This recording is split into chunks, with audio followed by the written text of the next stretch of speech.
Hey everyone, thanks for tuning in. Before we begin, make sure you hit the like button, the subscribe, the bell, and share this with someone that you think it would be a blessing to. And don't forget to join us every Wednesday night at 6:30 here in Surprise, Arizona. And remember, youth matter.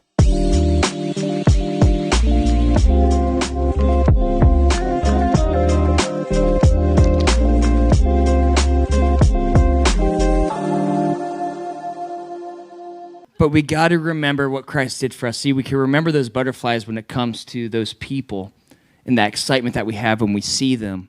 But then sometimes that excitement, you just turn to comfortable and then you forgot what that feeling was like. And sometimes we could be like that with God. Like sometimes we come to church and it's boring to hear that Christ died for us. Sometimes we get so content and we're like, it's cool. Yeah, he died for me. So what? It's like, so what? Are you kidding me? Do you realize what would happen if he didn't die for us? I want you to think about this. If you were at school and there was a life and death situation and someone came in and they died for you, they jumped in front of a bullet for you, they jumped in front of a car for you, they did something for you, they saved you from a fiery building, I guarantee you, you would never forget that person. You might even name your next pet after that person. Or you might name your next kid after that person when you got older because you're going to tell your kids, I named them this. Why? Because this person saved my life. That's how much of an impact someone could have on you if you saw them. Why isn't Christ what he did on the cross leave that same thing with you and with me? It's so easy to get comfortable with Christ dying for us. Shame on us. Don't lose the butterflies, to understand that there is hope for a future for you, that we can get to heaven, a place of no more weeping, no more depression, no more anxiety, no more. That we have hope that we get to hold on to. And there's people in this room, there's people in this world, there's people in all over that don't have hope. They wake up questioning their existence. They wake up questioning if there's a God. And we hold on to the love and then we forget all about it. And yet we wonder why people have a hard time accepting Christians. It's because we do a terrible job showing God's love and meeting people where they're at because we forgot about it. We forgot how much we are loved. If I were to do a poll and ask you guys, hey, is it important to know that you're loved?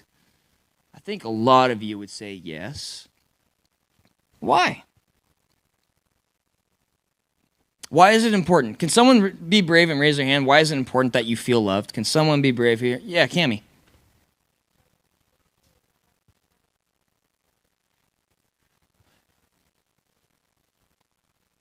Wow, so if you don't feel loved, you can be depressed and sad. Very well done. Thank you. Thank you. Yeah. What's that? It brings you happiness to know that someone loves you. It brings you happiness to know someone loves you. Yeah. You had your hand up. You're the first one to raise your hand, Sienna.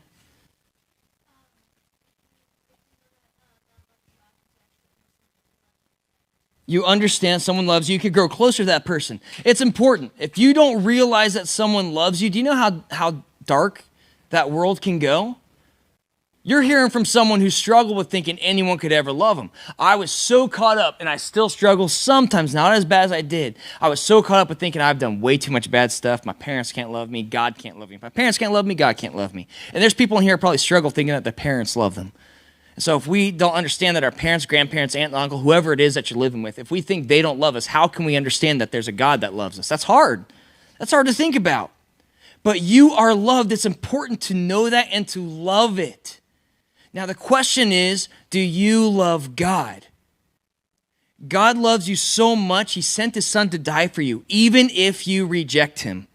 But I want you to know, when you love God, you have an inheritance that you get to look forward to, which is awesome. You get to look forward to heaven. Even in your darkest moment, when you feel like there's no hope, you have hope. You have something to look forward to. Other people wish that they had hope. But if you say no to God, you're saying yes to the devil. If you say no to God, you're saying yes to hell. If you say, I don't want a relationship with you, God, you're saying, but I want one with hell. Because that's what we forget about when we get content. that there is an eternity when we close our eyes and take our last breath. You're either going to heaven or you're going to hell. There's no in between. There's no second chance after this life. This is your second chance. This is it. He is the God of second chances. When you take your last breath, you will stand. Whether you accept God or reject him, you will stand before him. And he's going to ask you the most important question of all time. What did you do with my son, Jesus?